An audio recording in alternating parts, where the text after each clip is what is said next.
this video, I will show you how to create a group on Signal Private Messenger. So first of all, open up your Signal app.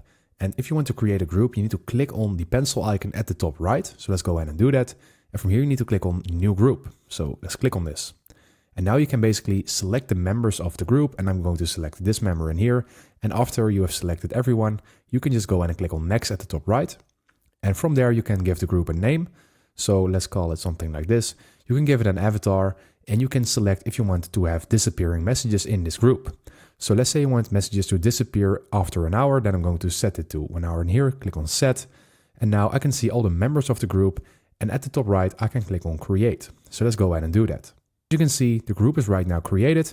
There are 2 members in this group. It has disappearing messages on, and I can invite friends to the group via this link. So you can go ahead and use this group. You can also get group calls when you click on the top right video icon. And that is basically it. You can start sending messages and using this group. So I hope this video helped you out. Please leave a like and consider subscribing. And then I see you in the next one.